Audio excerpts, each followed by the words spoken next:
And now, in cooperation with police and federal law enforcement departments throughout the United States, the only national program that brings you authentic police case histories. Gangbusters.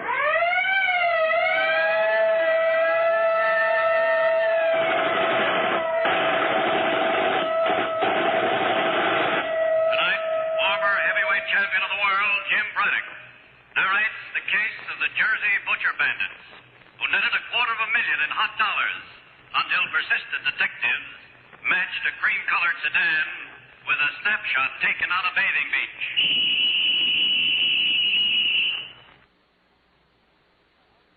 And now to gangbusters and facts that show the operation of our law enforcement officials in their war against the underworld. Gangbusters has a special narrator for tonight's case, former heavyweight champion of the world, Jim Braddock.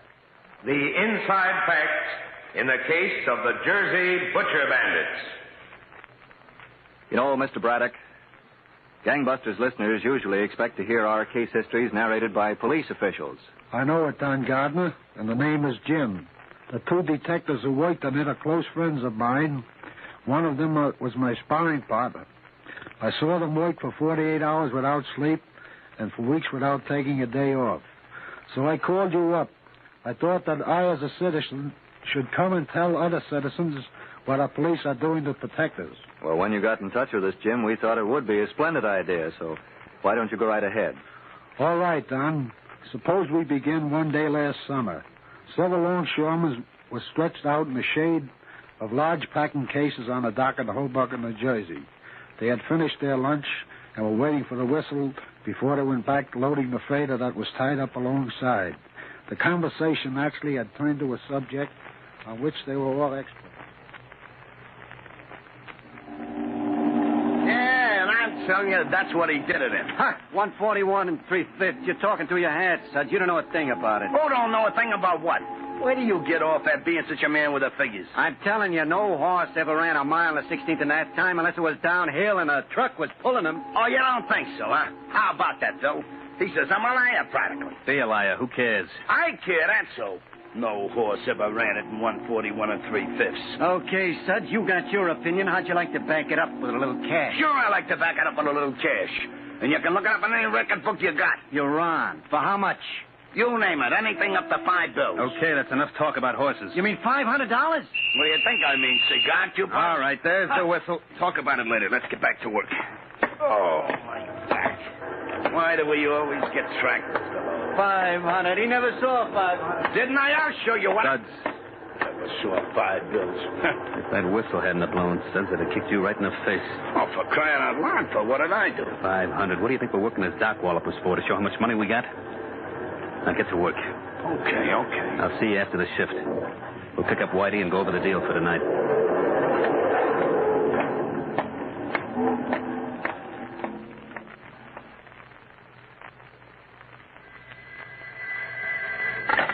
Hello? Detective Sullivan? Yes? Mike Hoser. Sorry if I woke you, Pat, but those boys have been at it again. Another butcher? Yep. They broke in the house, took $4,000 the guy had in his desk. The butchers don't stop keeping so much cash around the house, it'll all be broke. Well, there might be an angle in this one. Yeah? We got hold of a fellow who lives down the street from the butcher. He saw a car around earlier that looked suspicious. Oh, what kind of a car? A cream-colored job, a sedan. A late model, New Jersey license. Oh. He got the last two numbers, 9-1, but that's all he could make out. Well, it's better than nothing. I'll get dressed and come on down, Hoser. Where are you? Chief of Regular's office. Okay, you wait there for me. I'll see you in 20 minutes.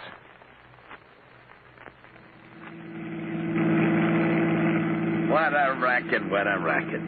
Butchers. Just look where you're driving, Suds. We know it's good. How about it, Whitey? Did you ever see anything so soft? It's like standing out in the rain with a bucket. You can't help catching something. Suds, you put it quaintly. Listen to him, Phil. I put it quaintly. What was so quaint about that $4,000 tonight? All right, stop jabbering about it, will you? What do you say we all go out and celebrate? You two go ahead. Just drop me there at the next corner. What's the matter, Whitey? Nothing's the matter. I've got a date. Yeah? With who? Oh, you don't know her, Phil. And I bet you don't want to. Did you ever meet one of them tomatoes he runs with? What do you say we come with you, Whitey? I'll buy you a drink. Some other time. You don't mind, Phil. Not tonight. No, not tonight, Phil. He's all engaged up. What are you looking for, Suds? Me, you want to know, though? Just stop the car and let me out. Stop it, Suds. Okay. You'll be in touch with me, Phil? I'll be in touch with you. Good night. And thanks. So long, Whitey. What's he thanking you for? How should I know? Get going. Okay. Take it easy, will you? You want to buy me a new clutch? Oh, look, Phil. Don't get sore at me just 'cause Whitey ain't sociable. Guy's gonna be a burglar. We ought to act like one. Not like somebody from a dancing school. All right, that's enough. Yeah. Well, what's he doing while we're breaking that back stock lot of him? He don't like to talk to us. I'd like to know what he tells those fancy dames of his. Suds, just remember one thing. Without Whitey, we're not in business. No Whitey, no butchers. No butchers, no dough. Well, we can dig up some other guy. There's a million guys who can get information like that. Look, Suds, I'll take care of the personnel problems around here. You just drive. I want to get to bed.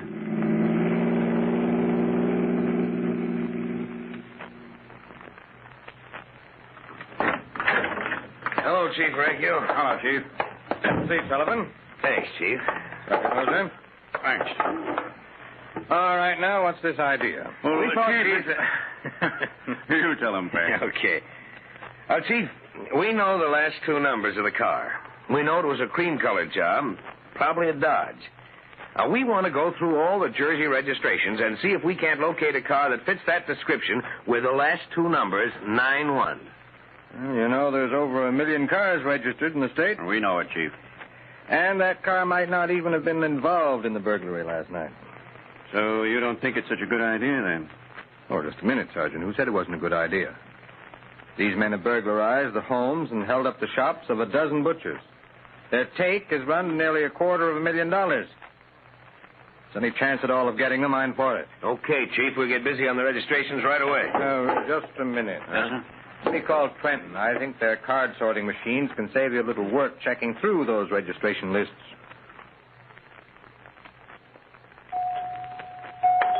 All right, I'm coming. Hello, Kay, honey. Whitey. Oh, Whitey. Let's never fight again. I wasn't looking for a fight, honey. I was in a bad mood last night, and I'm sorry. But you said you'd be here at 10 o'clock. It was nearly 1 this morning before you came. Kay, I had business. I should have phoned. I didn't. I'm sorry. Here's something for you. Flowers. Oh, Whitey. I love you so. Have you got a drink around here anyplace? Oh, sure. Whitey, let's get married. Let's get married right away. I'd love to, honey. More than anything in the world. Then why don't we? Well, Well, what? I don't know. I can't, that's all. I know you do all right in business. You always got plenty of money. Well, money's got nothing to do with it. Then what is? I've got to make up my mind about something. About what? Look, Kay, get me that drink. I've got to go. Go? Where? Business. I've got to go out on business. Whitey, if we're going to keep on, this has got to stop. I can't wait here night after night wondering whether you're going to show up or not. I can't sit around worrying about you. Okay, don't worry about me. Don't even think about me. Don't... Oh, honey, I'm sorry. You're always sorry, Whitey. Yeah, I know it. Goodbye, Kay. I'll phone you. What about that drink? Forget it. I'm late now. So long.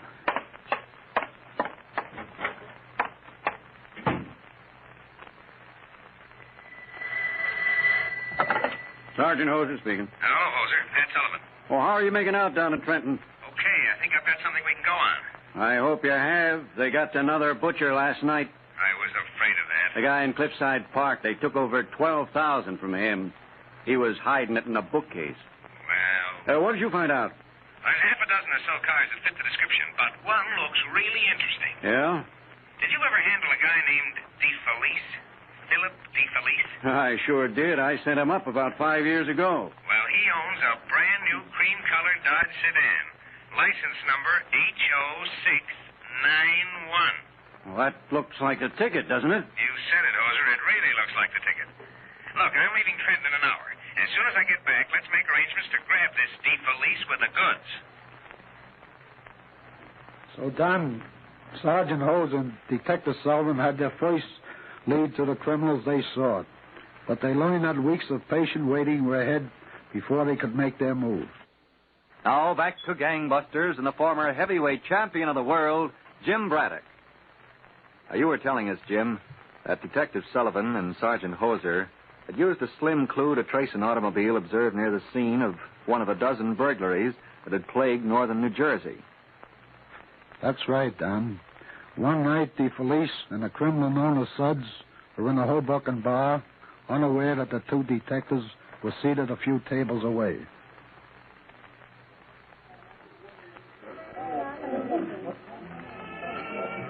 Well, where is he? He's been sitting around this joint all night. No, not that I mind. If you don't mind, Suds, shut up about it. Look, Phil, what do we have to keep worrying about Whitey for? Let's forget about the guy and do this on our own. Get some sense, will you? Now, there's guys with dough besides butchers. I'll take the butchers, and so will you. They're in the kind of business where they can lay away a lot of cash, and they're doing it. Okay, but Whitey ain't the only guy that can get information. I know a guy in Bayonne. I know 40 guys in Bayonne, but there isn't one that's got Whitey's touch. We need him. So lay off, will you? I'm sick of that guy. Moping around all the time about a dame. One dame. How about that? All right, here he comes. Keep quiet. Quiet. That's the quiet him over the edges once. Hello, Phil. Suds. I'm sorry. Well, that's all right. Time don't mean nothing to us. Sit down, Whitey. Thanks. What do you want to drink? An orange blossom? Listen, you, I've had enough of your wisecrack. Yeah, college boy. Well, who do All you right. think? Get it out. Now, listen to me. I'll tell you how we work the deal tonight. Before you do, Phil, I've got something to say. Don't get it off your chest. We got business. What is it, Whitey? I've been doing a lot of thinking the last couple of days, Phil. So? Tonight's my last job. I'm quitting. You what? I'm through. I'm quitting. Good. Glad to hear it. Suds. And, why are you quitting? I want to get married. Well, get married. Who cares if you're married? You gave us another couple of months' work, Whitey. And I want you along. I'm through, Phil. After tonight. Now, let's buy a drink and celebrate. Suds, wait for us in the car. But, Phil, Wait for us in the car. Okay. See you outside, but make it snappy. Who's the girl, Whitey? That Kay? Yeah. Mm-hmm. Nice dish. You wouldn't like her to find out what you do for a living, would you? You crack a word to her, Phil, and I'll kill you, I swear. Don't make me laugh, Whitey. You're not the killing kind. You got more sense. We made $250,000, Whitey. This is a big-time operation. Clean and safe. I want to keep it up. Remember that. Let's go. Tonight's the last one, Phil. Is it? Let's see. Hey, wait a minute. What? There's an old friend of mine. So what? Wait here a minute. I want to say hello to this guy. Okay, but make it snappy.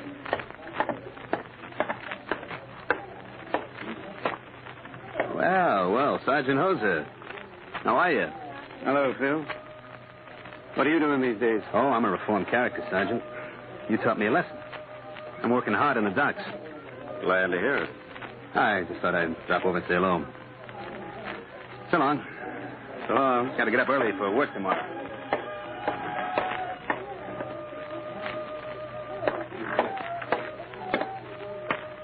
See that, Sullivan?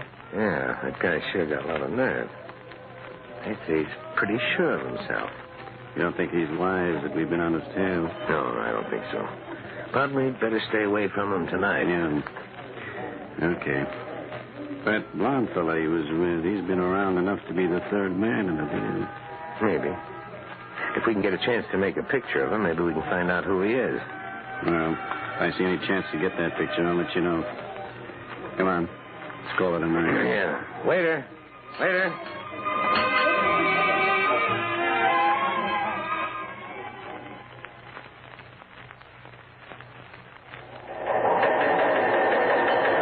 Attention, all districts, departments, and stations. Be on alert for 3 masked bandits held up drive-in restaurant Route 4. Escape with $4,000. 3 masked bandits escape with $4,000 cash.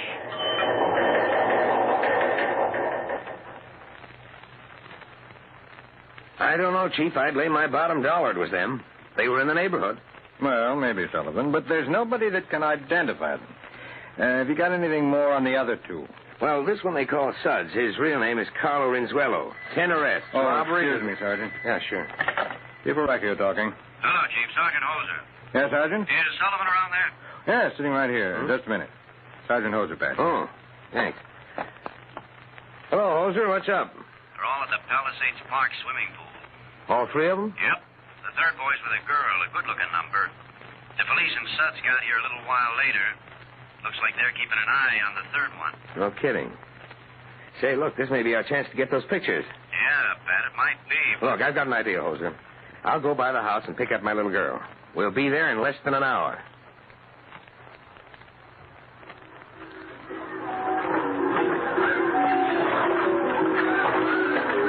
I told you, Kay, I'm getting things worked out. Maybe in another week or so. I don't understand you, Whitey. You're talking such riddles. There won't be any more riddles, baby. Everything's going to be on the square. Someday I'll tell you the whole story. Someday, maybe years from now. All right, Whitey. Someday. Oh, Whitey. It's the color guy you were going swimming. Oh, Phil. Suds. How you doing, Whitey? Don't answer me. I see you're doing okay. Whitey, It's all right, honey. You don't mind if we sit down, do you, Whitey? Why should he mind? It's a public swimming pool. A little too public. Whitey's told me a lot about you, honey. Oh, that's nice. Yeah, I hear you kids are getting married. Very interesting. Kay, you've been sitting in the sun too long. Why don't you take a dip? But Whitey, Sounds good for a Whitey. Yeah, great. Makes it tan. Go ahead, Kay. All right, Whitey. Get cooled off. I'll be back in a minute. Whitey, Yeah? what's going to cool me off? Why don't you take a dip? Listen, wise guy, no cracks. Okay, Suds. You know, Whitey, maybe you'll be a happy guy married. Maybe you won't. What do you mean? I mean, maybe you won't get married at all. No? Maybe I ought to do this Kay a favor. Maybe it's the right thing to let her know what kind of a guy she's getting. You try still, Whitey. Okay. Let go. We got a job Sunday, Whitey. I want a lot of jobs after that. You're coming with us? Oh, let go. That's fine, Eileen. Now, smile. Oh, shit. Smile, Keep honey. quiet, will you? That's it. And now we'll make sure. Let me try another one. Oh, for crying out loud. Suds. That's it, honey. Hold it. There. I hope the pictures are good, Daddy. I think there will be. You're fine. Now, remember, Whitey, you keep working, or the dame gets an earful. Okay, Phil. If you say so. I guess I keep working. I guess you do. And keep that head on your shoulders. We got a big one Sunday. Come on, Phil. Yeah, right with you.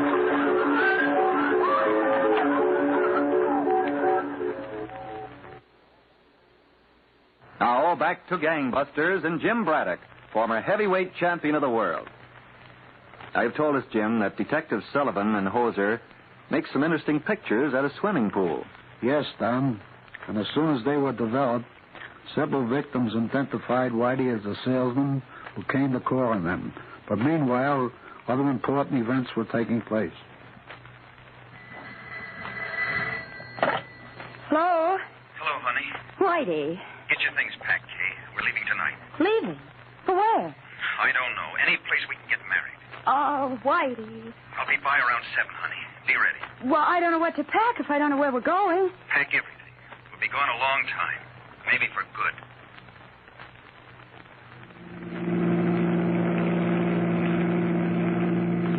All right, Sud, stop here. All right. All set, Whitey? Yeah, I guess so. What do you mean you guess so? I hope nobody's home. There's nobody home. I'll go out myself. Come on, Whitey. Well, are you coming? Yeah, I'm coming. Park it around the corner, Sud. Okay, Phil. And walk up to the house and knock. I'll let you in.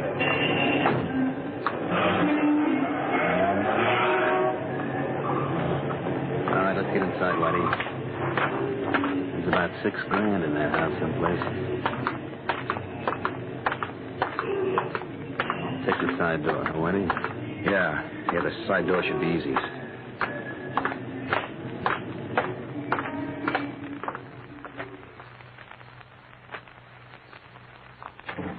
Chief. What's up, Jose? Sullivan just called. He followed the three of them to a house on Bergen Boulevard. He watched them break in. They're still inside? Yes, Chief. He wants us to hurry right over. Your car downstairs? Yes, sir. It's all ready. Well, let's go.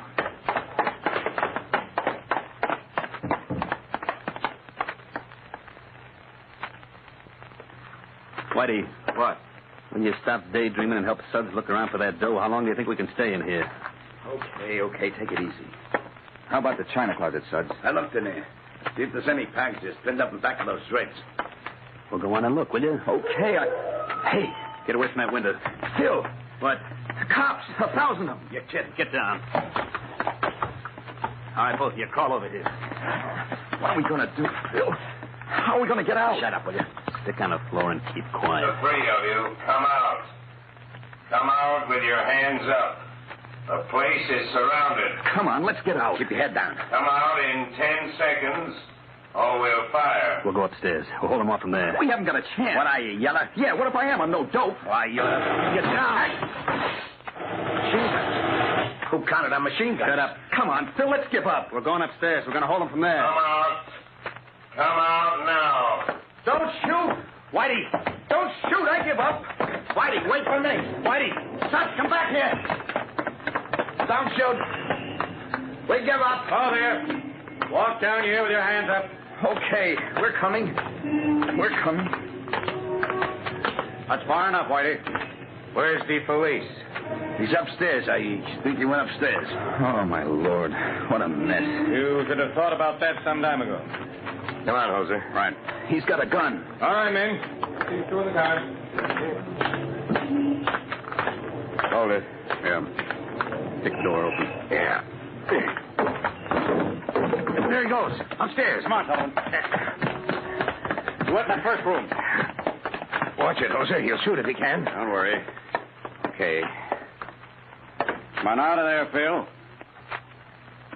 Come on out. Let's go in and get him. Right. Push the door open and jump back.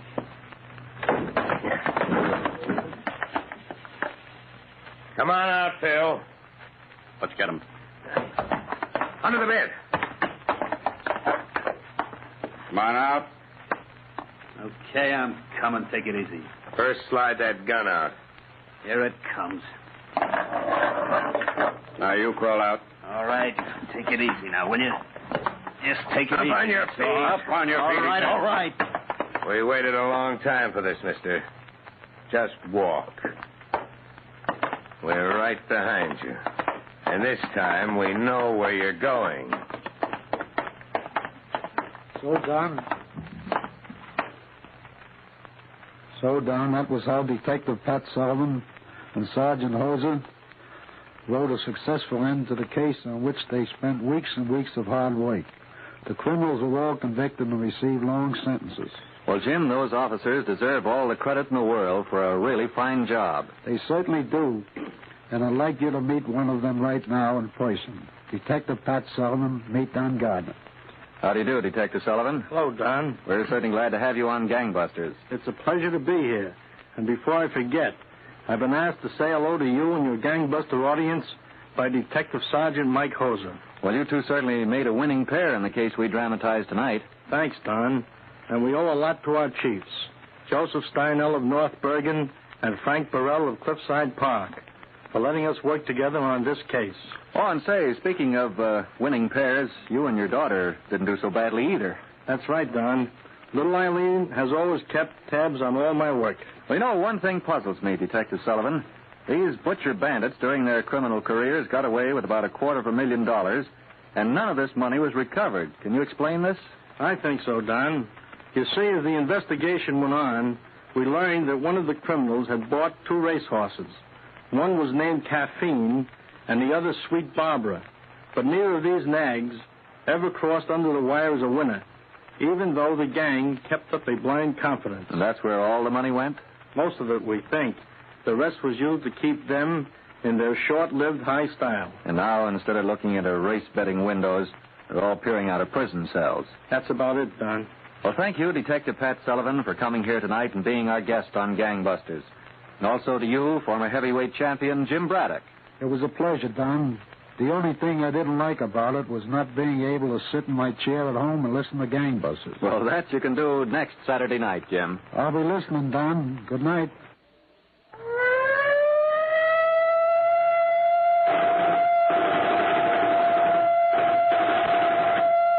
leading roles were played by Roger De Koven and Charles Irving. Don Gardner speaking. Gangbusters is a Phillips H. Lloyd production